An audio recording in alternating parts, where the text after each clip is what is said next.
आटल बुझाता ना। अरे भैया जय जय। कल हमने और आपने भूत भावन भगवान शिव और मां भवानी के विवाह की कथा को गाया, श्रवण किया। बैठे तो गोरखपुर में है, लेकिन ऐसा लग रहा था कि हम लोग भी कैलाश पहुंचे हैं, बारातियों के बीच में सम्मिलित हैं और विवाह को अपनी आंखों से देख रहे हैं।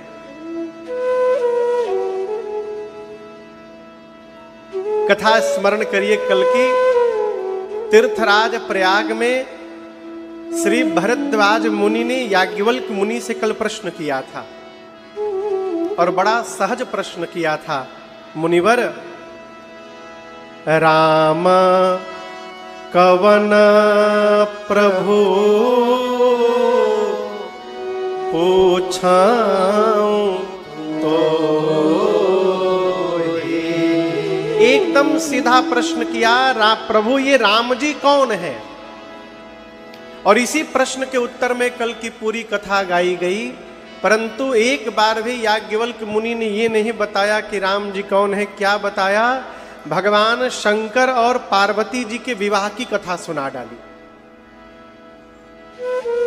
आपको सुनकर आश्चर्य लगेगा, पूछा गया प्रश्न राम जी के विषय में, बताया जा रहा है शिव जी की कथा। आजकल का यजमान रहता तो बीच में खड़ा होकर कहता, महाराज बंद करिए, कहां सुना रहे हैं आप?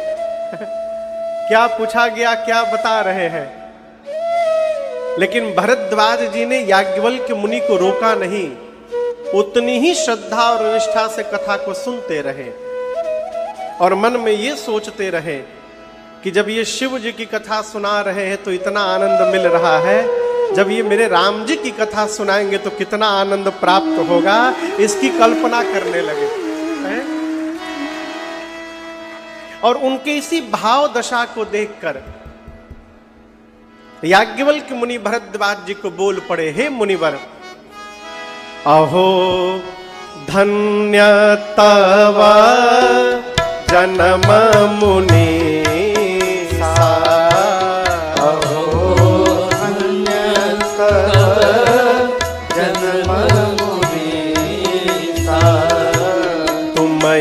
प्राण सम प्रिय गौरी सा, तुम ही प्राण सम प्रिय गौरी सा।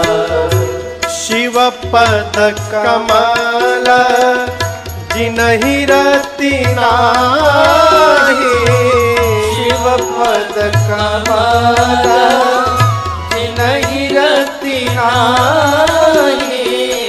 राम ही ते सपने हुना सुहाए, राम ही ते सपने हुना सुहाए। राम ही ते सपने हुना सुहाए, राम ही ते सपने हुना सुहाए। याज्ञवल्क्य मुनि बोले, भरद्वाज जी आप धन्य हैं। आप क्या हैं? धन्य। बोलिए, धन्य बुझाता ना? बिहार में अमेरिका कहता है धन हो, धन हो बाबा, धन हो। धन्य है। धन्य कौन? खूब बढ़िया बढ़िया मकान बन जाए वो आदमी धन्य है, ठीक ना? खूब रुपया हो जाए, लॉटरी लग जाए करोड़ों की, जीव धन्य है। धन्य कौन? मनुष्य का शरीर प्राप्त करके और जो भगवान की भक्ति प्राप्त कर लिया है वो जीव धन्य है। धन्य कौन? जो जगत में रहते हुए परमात्मा के विश्वास में आ गया, उनके भरोसे हो गया, वो जीव धन्य है। ते धन्य तुलसीदास आस बिहाई जे हरि रंग रहे। धन्य कौन? जिसके कान जगत के व्यवहार करने के बाद भी सत्संग की ओर दौड़ते रहते हैं। धन्यास्ते कृतिनः पिबन्ति सततम श्री राम नामामृतम।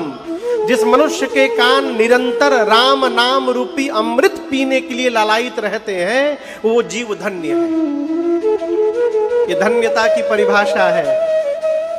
याज्ञवल्क्य मुनि बोले, भरद्वाज जी आप धन्य हैं। आपको एक बात बताऊं, जो जीव शंकर जी के चरणों में प्रीति नहीं करता, उस जीव को राम जी सपने में भी देखना नहीं चाहते। शिव पद कमल जिनहि रति नाही, रति यानी प्रेम, राम ही ते सपने हूं न सुहाई। राम जी की प्रियता यदि प्राप्त करनी है तो राम जी के पीछे नहीं लगना है, शंकर जी के पीछे लगना है। जो शंकर जी को प्रेम करता है, राम जी उसके ऊपर अपनी कृपा की वर्षा ऐसे ही दिन रात करते रहते हैं। ये सूत्र है। आप भगवान के भक्त हैं, मैं जान गया। कैसे जान गए? देखिए, भक्त को कहना ना पड़े कि वो भक्त है। हमारे एक चाचा है, रायपुर में है, पिताजी के मित्र हैं, मेरे लिए पिता तुल्य है, बाबू शशिधर सिंह जी। मैं उनके साथ बहुत रहा हूं, तो उनसे बहुत पहले एक बार कहते, बाबू जिस पुष्प में खुशबू होगी ना, बगल से गुजरोगे तो पता चलेगा उसमें खुशबू है, और जिसमें खुशबू नहीं होती उसमें परफ्यूम मार के नकिया में सुंघाना पड़ता है। सुंघिए तो कैसा लग रहा है, एकरा मने नकली है। जिसको सुंघाना पड़ रहा है यानी नकली है, जो असली होगा उसके बगल से गुजरने पर पता चलेगा इसमें खुशबू है। अस्तु जो भक्त है उसका जीवन बताता है कि वो भगत है। राम जी के भक्त का लक्षण क्या है? अपने जाने में तो सभी भगत है। वो बड़का टीका लगैले बनिया, पूरा गांव से झगड़ा भइल बा, ऐसे लोग भी हैं। 2-3 लोगों को मैं जानता हूं, मैं नाम नहीं लूंगा, जब मिलिए तो केवल रामायण और महाभारत, रामायण और गीता की बात करते थे और अपनी अपनी बहू को जला के मार डाले। मैं जानता हूं 2-3 लोगों को, जब मिलिए खाली रामायण की चौपाई सुनाएंगे। भक्त कौन? भक्त का लक्षण क्या? राम जी कहते हैं लक्ष्मण जी से, मम गुण गावत पुलक शरीरा, मम गुण गावत पुलक शरीरा, गद गद गिरा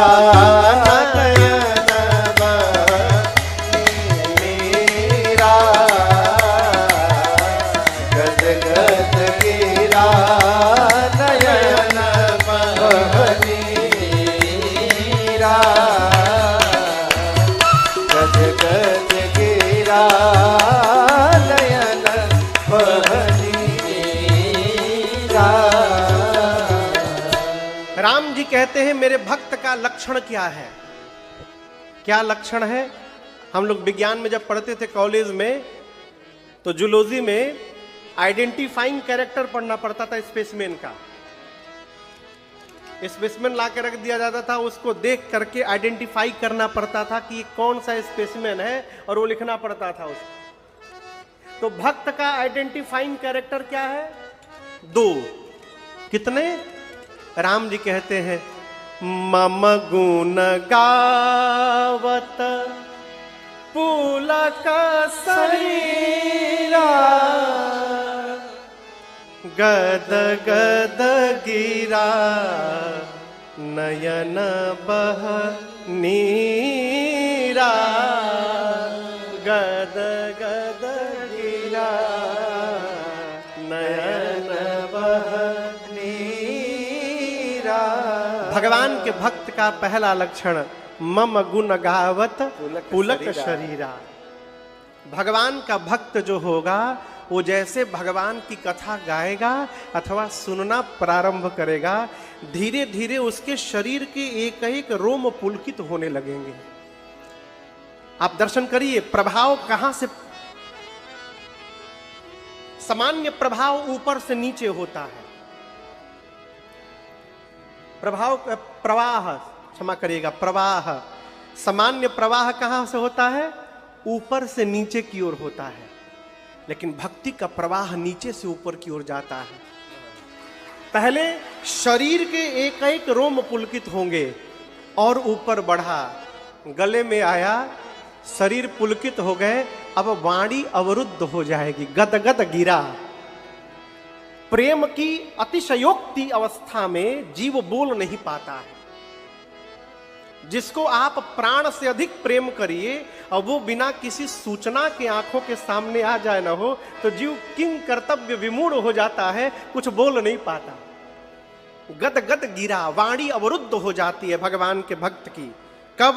जब वो कथा सुनता है अथवा गाता है, कीर्तन करता है अथवा नाम लेता है अथवा दर्शन करता है। पुलक शरीरा गद गद गिरा और ऊपर बढ़े, नयन बहनीरा, रोम पुलकित होते हैं, कंठ अवरुद्ध हो जाता है, जिह्वा अपना काम करना बंद कर देती है, आंखों से झरझर अश्रुपात होने लगता है। हम आपको एक बात बताएं, जिस बात को जीवन में जिह्वा नहीं बोल पाती, कभी कभी उस बात को आंखें बोल दिया करती हैं। और भगवान जिह्वा की भाषा कम समझते हैं, आंख की भाषा बहुत समझते हैं। अखियां सब बतावत है। याज्ञवल्क्य मुनि भरद्वाज जी से बोले, मुनिवर आप धन्य हैं, आप जैसे श्रोता को प्राप्त करके मैं भी धन्य हो गया हूं। मैंने जानबूझकर शिव जी की कथा सुनाई। राम कथा सुनने का वही अधिकारी है जो भगवान शंकर के चरणों में प्रेम करे। मैं जानना चाहता था आप राम जी की कथा सुनने के अधिकारी हैं कि नहीं है। प्रथम ही मैं कही शिव चरित, बूझा मरम तुम्हार, सुचि सेवक तुम राम के, रहित समस्त विकार। लेकिन एक बात कहूं, आपको शायद पता नहीं हो भरद्वाज जी, जिस राम जी की कथा को आपने पूछा है ना, उस कथा का इतना विस्तार है कि 100 करोड़ शेष नारायण भी अपने मुख से नहीं गा सकते। कितने शेष नारायण बोलिए? 100 करोड़ शेष नारायण। एक शेष नारायण के शरीर में 1000 मुख होते हैं। कितने? 1000 मुख एक शेष नारायण में। तो 100 करोड़ में कितने मुख हो गए? गुणा करी सब है।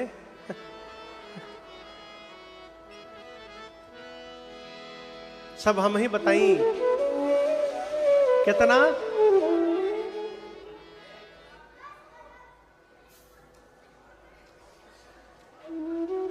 यही में बुझा जी के कोनिंग पढ़ले बा।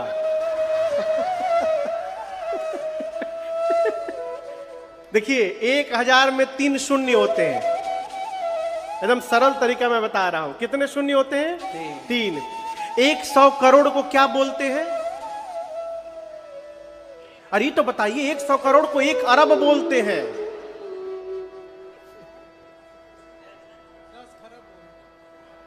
100 करोड़ को कितना बोलते हैं? 1 अरब। इहो तो हम बताइए। 1 अरब शेष नारायण।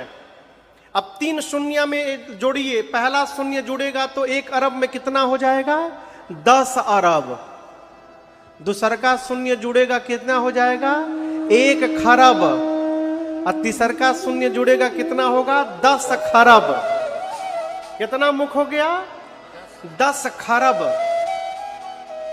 याज्ञवल्क्य मुनि कहना चाहते हैं 1 अरब शेष नारायण यदि अपने 10 खरब मुख को लेकर एक एक मुख से बारी बारी राम कथा कहना प्रारंभ करे तो उनके 10 खरब मुख समाप्त हो जाएंगे, परंतु भगवान की कथा पूरी नहीं होने वाली है।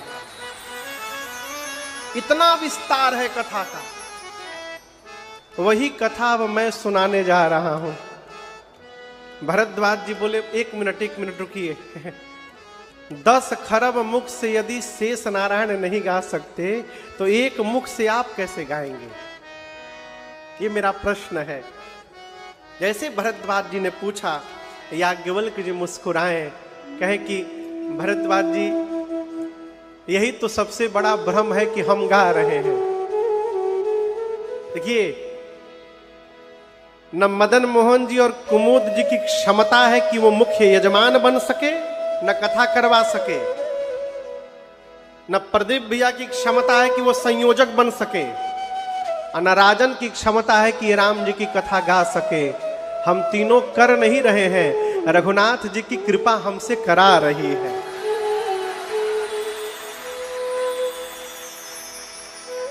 जीवन में भगवत कृपा से सब कुछ हो रहा है। और जिस दिन मान लिया कि हम करता हैं, उसी दिन अभिमान होगा और सब समाप्त हो जाएगा। करता नहीं बनना है, निमित्त बन के रहना है। करता तो केवल परमात्मा है, हो उनके आगे कोई करता नहीं हो सकता। अच्छा, आप लोग बताइए, कठपुतली का नृत्य देखे हैं आप लोग? सही में कहां से देखे होंगे? टीवी पर देखे हैं? टीवी पर बोलिए, के देखले बा? कई लोग टीवियों पर नहीं देखले आज ले। कोई बात नहीं, हम तो सामने से देखे, गुजरात में देखे, राजस्थान में देखे। पर्दे के सामने कठपुतली नाचती है, लेकिन क्या सही में कठपुतली नाचती है?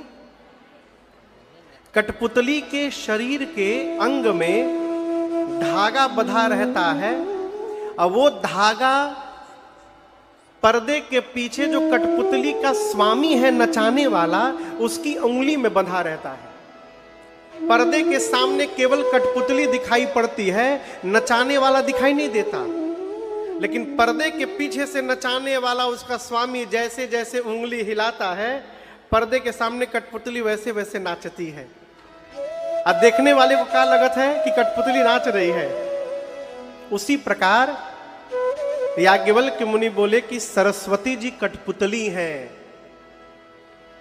और सरस्वती रूपी कठपुतली के शरीर के धागे राम जी की उंगलियों में बंधे हुए हैं।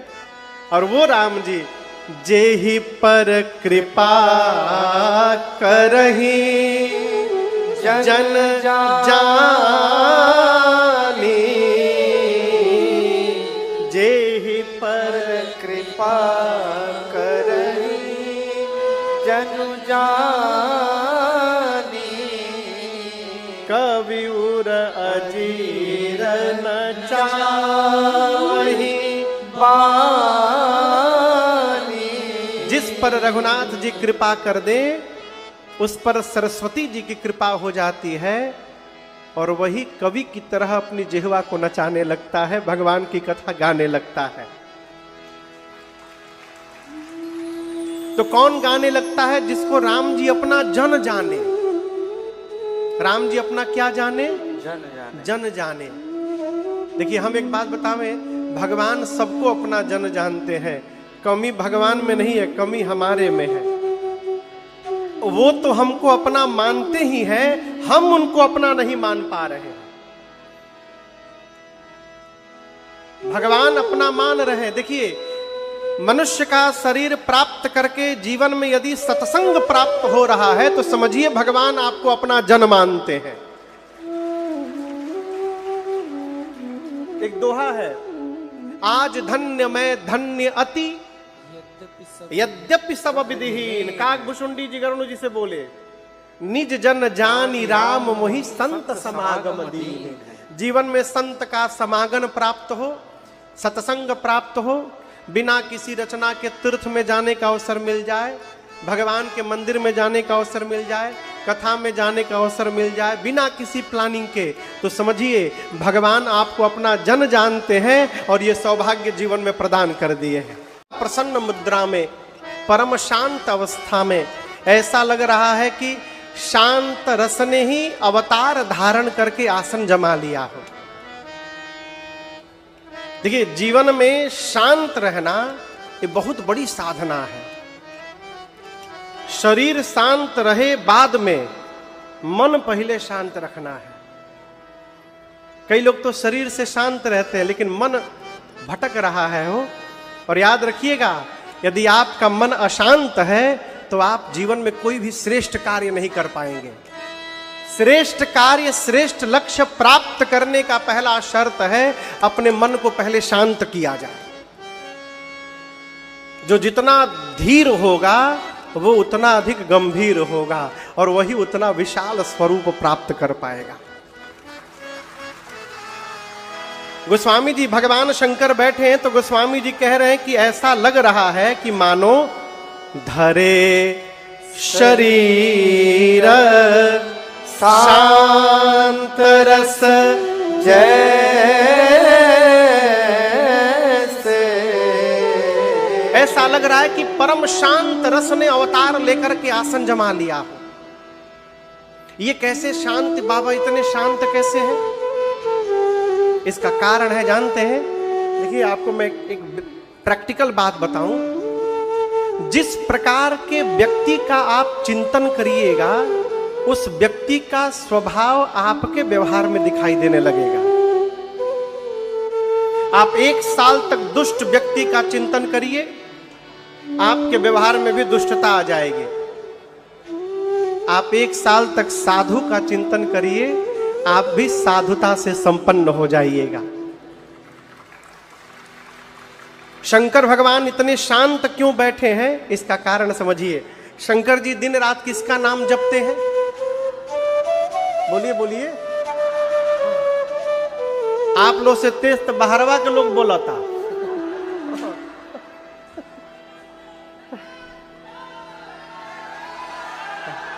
काल व्यवस्था हो जी, बैठे के हो जा। अच्छा, यही जा, ठीक बा। अच्छा